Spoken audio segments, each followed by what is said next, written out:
오늘 본문에 보면 예수님께서 도저히 함께 할 수 없는 사람과 함께 하고 계신 그 장면이 기록되어 있습니다.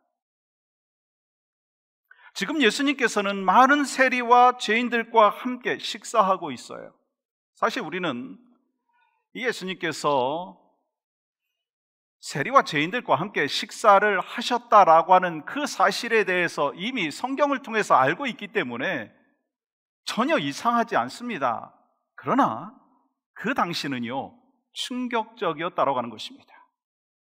왜냐하면 그 당시 세리들은 유대인임에도 불구하고 로마의 식민 통치 체제를 합법화하고 유지하는 데 가장 큰 역할을 했기 때문인 것입니다.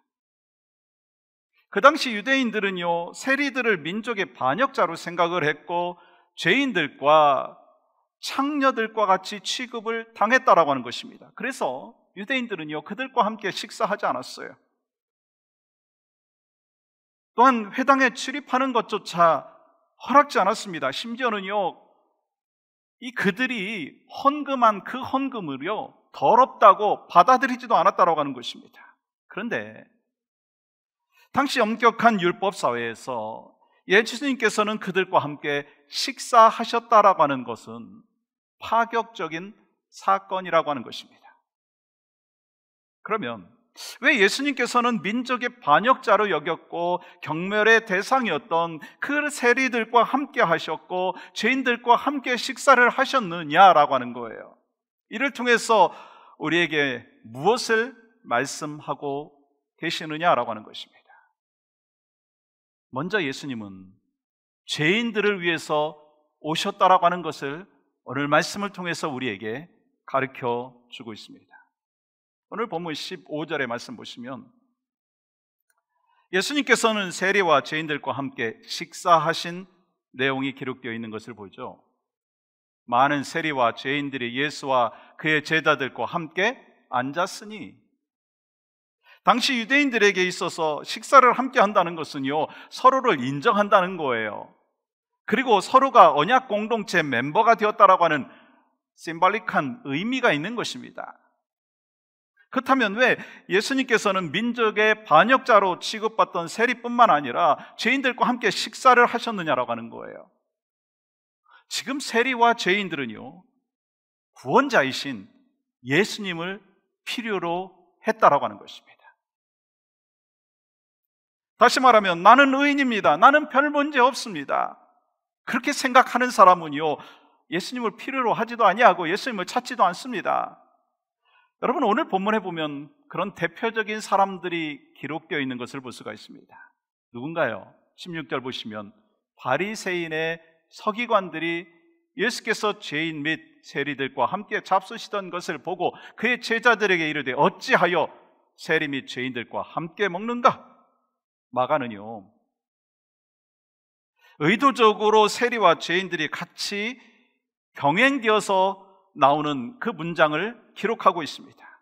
그러면서 바리새파 서기관들이 세리가 죄인이라고 생각하고 있다라고 하는 것을 지금 강조하고 있다는 거예요.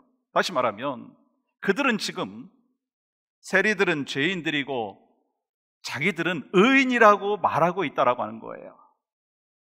쉽게 말해서 이 본문에 나오는 바리새파 서기관들은 자기가 죄인이라고 하는 것을 모르는 죄인이고, 세리는요, 자기가 심각한 죄인이라고 하는 것을 깨달아 알고 있는 죄인이다라고 하는 거예요. 그러면 그들은 왜 자기들이 의인이라고 생각했을까요? 그들은요, 경건한 율법주의자들로서 세속에 물들지 아니하고 율법을 지키는 사람들이었어요. 그런데요, 율법을 철저하게 지키고자 하는 그들의 열심과 경건한 생활은요, 여러분, 그 열정은요, 정말 좋은 것입니다. 그런데 문제가 있어요. 이것이 그들의 의의가 되어서 그것으로 다른 사람을 정죄하고 판단했다라고 하는 거예요. 그렇지만 그들이 놓치고 있는 것이 뭔지 아세요?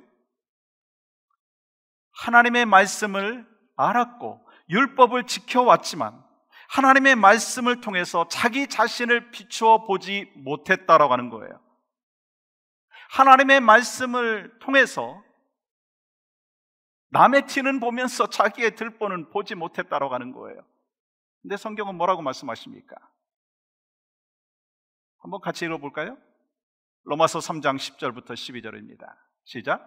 기록된 바 의인은 없나니 하나도 없으며 깨닫는 자도 없고 하나님을 찾는 자도 없고 다 치우쳐 함께 무익하게 되고 선을 행하는 자는 없나니 하나도 없도다.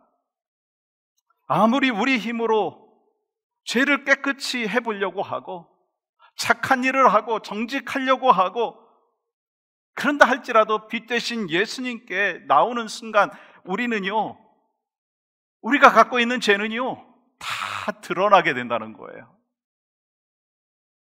거짓된 거, 위선된 거, 시기하는 거, 투기하는 거, 미움, 혈기, 질투. 그래서 자신의 모습이 다 드러나는 순간 내 자신이 죄인인 것을 다시 인정하게 된다는 거예요. 그렇게 자신의 죄를 인정하는 사람에게 있어서 주님은 빛이시고 주님은 구원자이시고 주님은 메시아이신 것입니다. 그렇기 때문에 주님의 은혜를 누리고 주님 안에서 살 수 있는 사람은요, 자신이 죄인이다라고 하는 것을 인정하는 사람이라고 하는 것입니다. 지금 바리새인들은 세리들과 그 죄인들을 향하여서 죄인이라고 손가락질하고 있지만 정작 자신들도 하나님 앞에서 죄인이라고 하는 것을 인정하지 못하고 있다고 하는 거예요.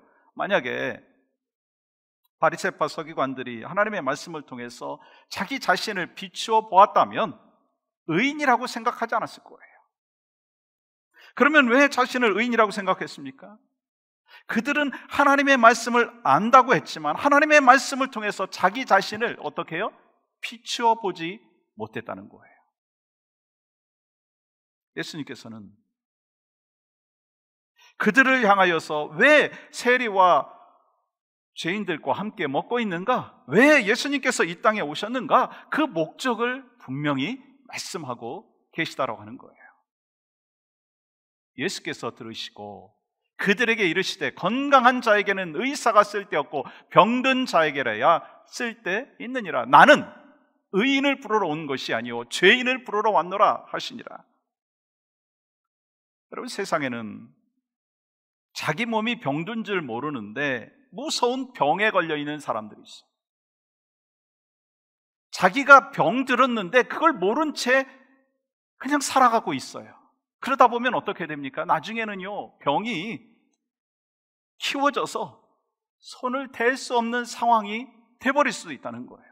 아니, 조금 일찍 가가지고 그 병을 알았다면 좀 일찍 손을 쓸 수 있고 치료받을 수 있는데 놓치는 그런 경우가 있다라고 하는 것입니다. 마약 중독과 그리고 또한 약물 중독과 같은 병도 마찬가지예요. 그 자체가 병인 것을 인정하지 아니하면 치료받지 못합니다. 그래서 결국은 죽을 수도 있다는 거 여러분 아시잖아요. 마찬가지예요.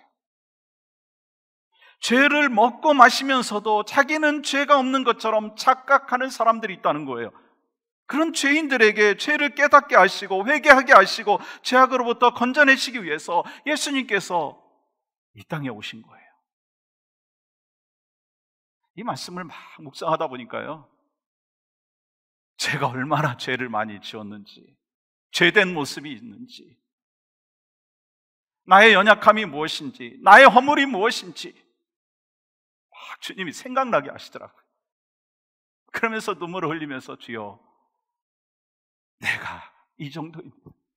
주여, 나를 부르러 오셨지요. 그러면서 하나님의 은혜가 내 심령 가운데 막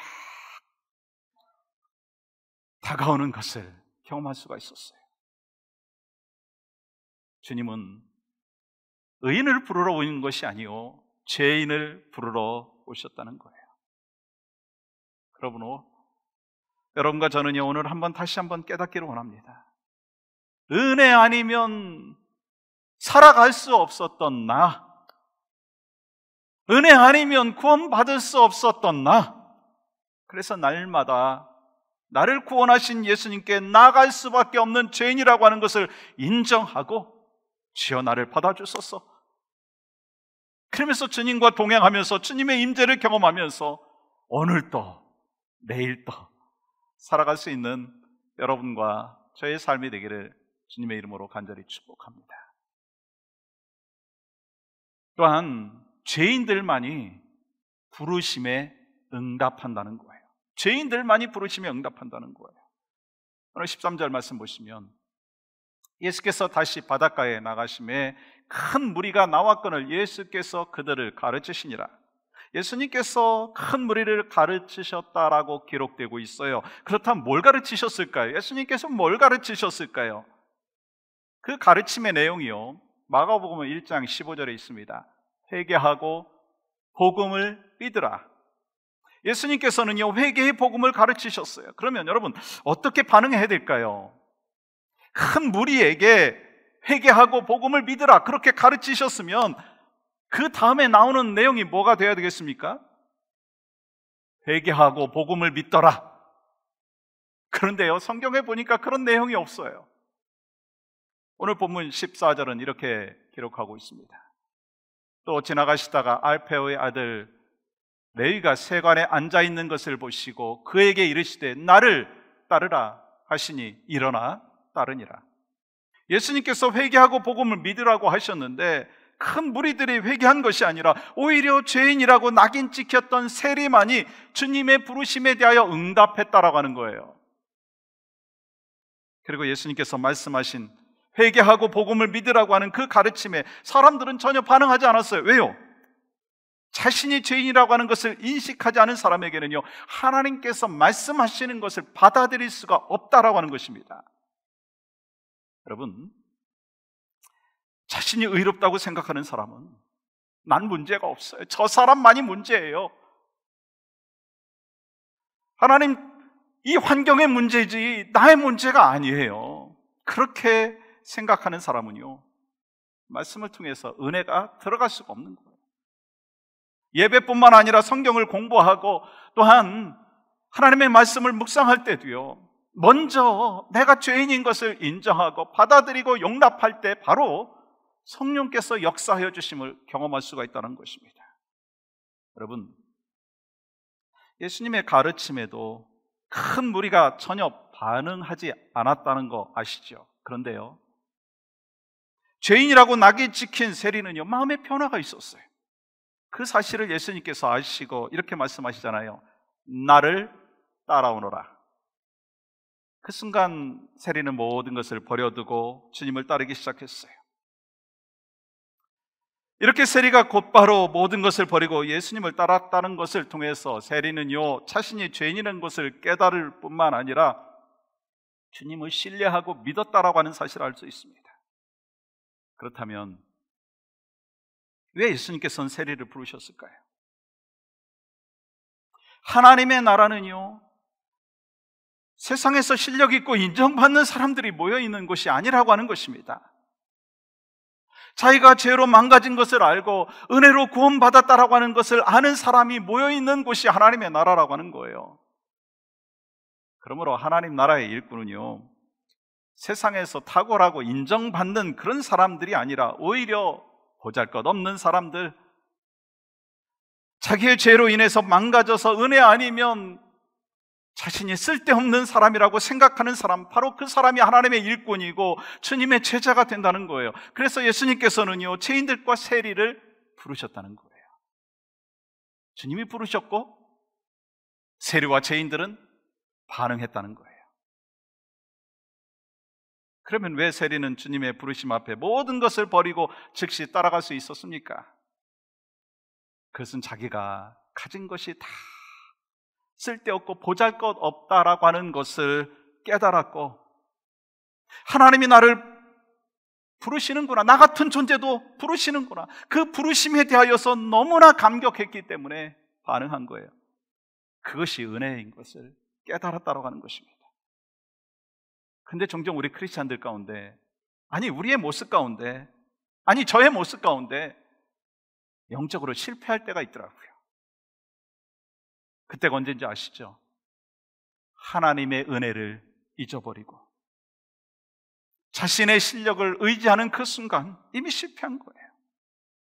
내 힘으로 봉사하고 내 힘으로 살아가면서 이것이 내 능력이고 내 헌신이라고 하는 그 생각, 그것이 먼저 앞설 때 우리는 실패한 것이라는 거예요. 영적으로 실패한 자라고 하는 것입니다.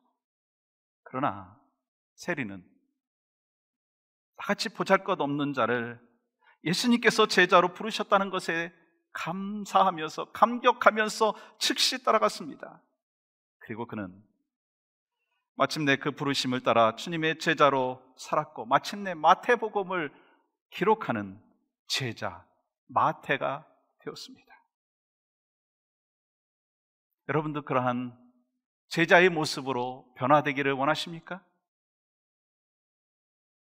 주님의 일꾼으로 평생 쓰임받기를 원하십니까? 그렇다면 날마다 하나님의 은혜로 나를 부르셨다라고 하는 것을 기억하면서, 죄인이라는 것을 기억하면서 날마다 주님과 함께 동행하며 살아가시는 여러분과 저희 삶이 되시기를 간절히 소망합니다. 우리의 삶은 철저하게 예수님의 부르심에 순종하고 응답하는 삶을 살아야 합니다. 예수님께서 죄인을 부르러 오셨다 말씀하셨어요. 바로 여러분과 저를 부르러 오셨어요. 우리를 하여 주님이 그래서 뭐라고 말씀하십니까? 수고하고 무거운 짐진 자들아 다 내게로 오라.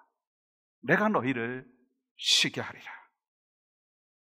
수고하고 무거운 짐을 진 모든 사람들에게 오라 말씀하십니다. 차별이 없어요. 병든 자도 오라. 실망하고 낙심한 자도 오라. 사업에 고통당하고 있는 자도 와라. 가정에 문제가 있는 자도 나오라. 코비드-19로 인해서 고통당한 자도 나오라. 내일을 걱정하고 있는 자도 나오라.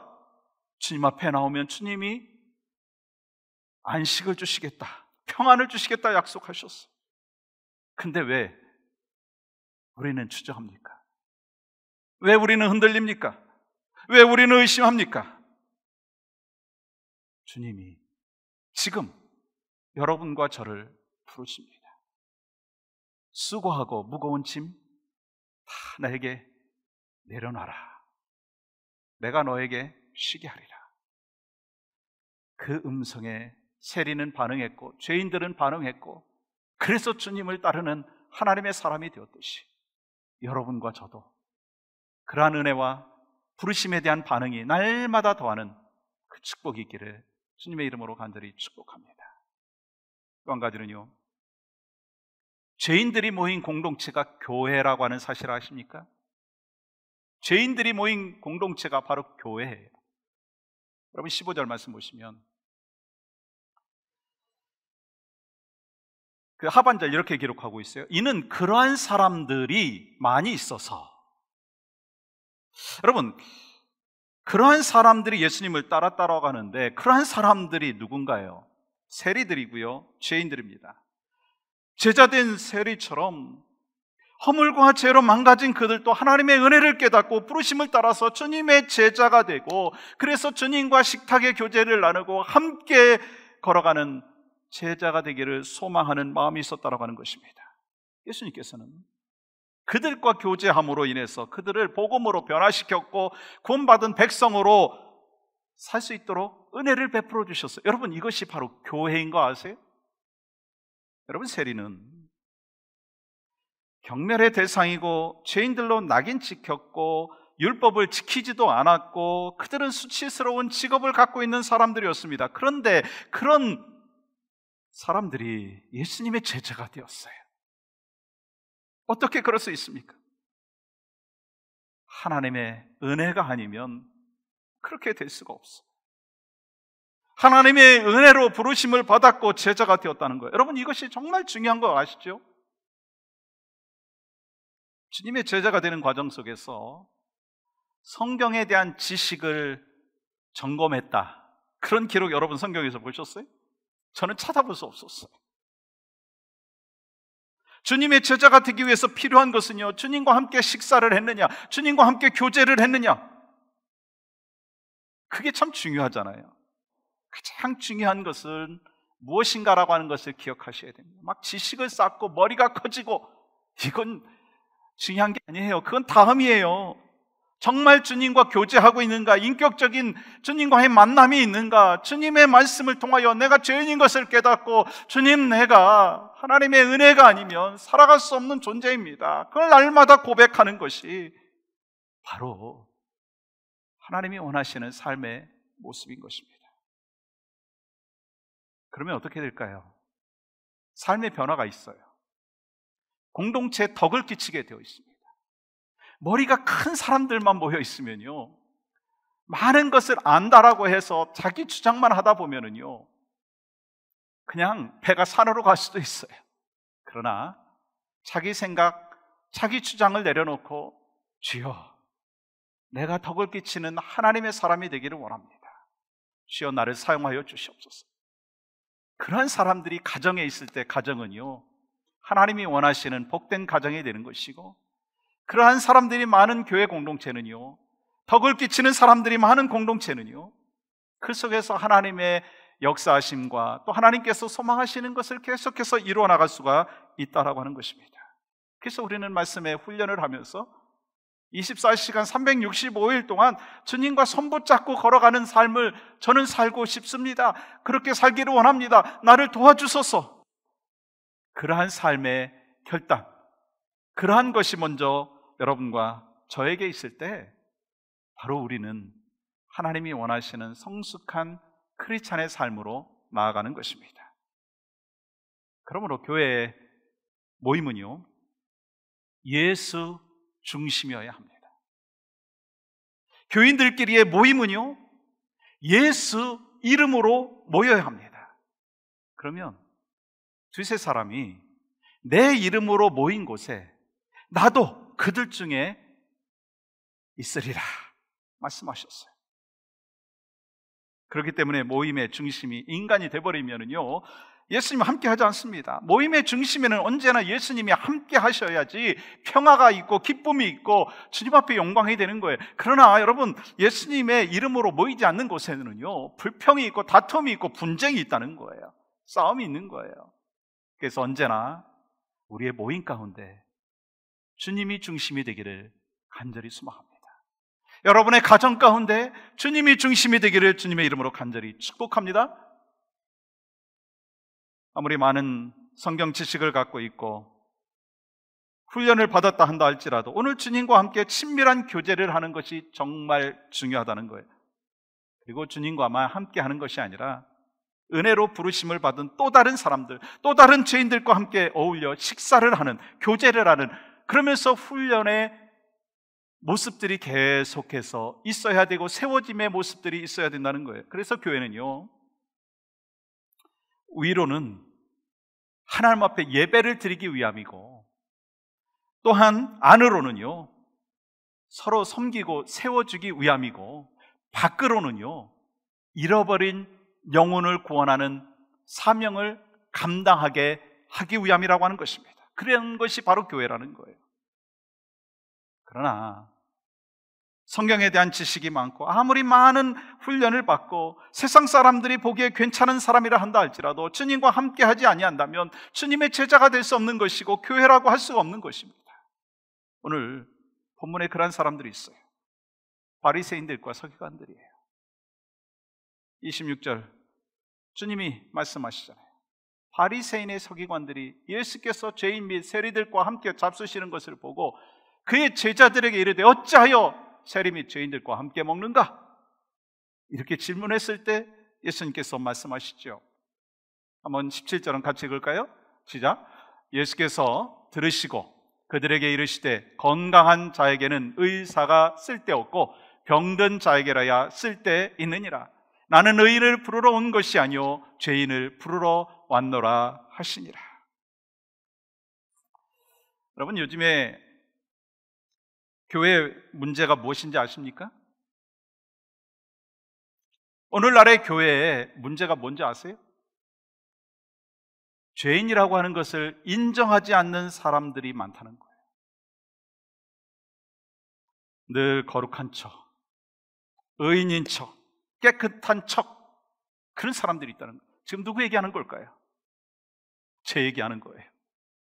누구 얘기하는 걸까요? 여러분의 이야기는 아닌가요?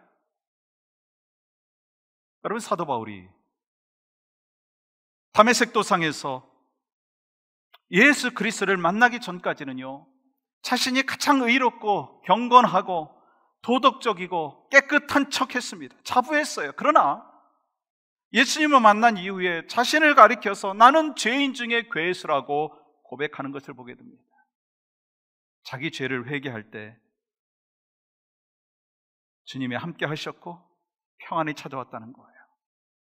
그러므로 회개라고 하는 것은요, 자신의 죄를 고백하고 용서받는 것만이 아니라는 거예요. 회개라고 하는 것은요, 막 살던 인생이, 자기 갈 길로 가던 그 인생이 부르심의 의미를 깨닫고 주님의 뜻을 따라서 살아가는 인생으로 바뀌는 거예요. 내 마음대로 살던 길에서 하나님의 길로 돌아서는 것이 바로 회개라고 하는 것입니다. 나를 위해서 살던 사람이 주님을 위해서 살겠습니다, 주님의 뜻대로 살겠습니다, 그러한 사람이 정말 회개한 사람이고 주님의 제자라고 하는 거예요. 그런데요, 예수님께서 죄인을 부르러 오셨다고 하니까 어떤 분은 날 빼고 아직까지 믿지 않는 세상의 많은 사람들을 부르러 왔다고 말씀하고 해석하고 있어요. 바로 그 사람이 먼저 회개해야 된다는 거 아십니까? 그 사람이 회개하지 않고는 가정이 변할 수 없고, 그 사람이 회개하지 아니하고는 교회가 변할 수 없고 세상을 변화시킬 수가 없다는 거예요. 그러므로 내가 먼저, 주님, 내가 죄인입니다, 주님, 내가 죄인입니다, 그 고백이 있어야 됩니다. 그때 죄인인 나를 부르러 오신 주님을 만날 수 있고 주님과 동행할 수 있고 매 순간 성령의 임재를 경험하며 살아갈 수 있을 줄 믿습니다. 이번 한 주간 여러분의 삶 가운데 무엇을 고백해야 되겠습니까? 내가 죄인입니다, 주님이 나를 부르러 오셨습니다. 가정 공동체든지 교회 공동체든지 공동체 속에서는 죄된 모습들이 있습니다. 그 공동체 속에서 주님께서 기대하시는 것이 있다면 주님 안에서 변화의 삶을 살아가는 것입니다. 오직 하나님의 영광을 위하여 어떻게 살아갈 것인가 말씀을 통해서 깨닫고, 주여, 내가 죄인입니다, 내 탓입니다, 그 고백을 하면서 여러분의 삶을 더 성숙한 모습으로 하나님 앞에 드리기를 원하고, 여러분의 가정이 그렇게 쓰임받기를 원하고, 우리가 섬기는 교회 공동체가 그렇게 사용되어지기를 원하고, 이 나라의 민족이 그렇게 변화되는 역사가 있기를 주님의 이름으로 간절히 축복합니다.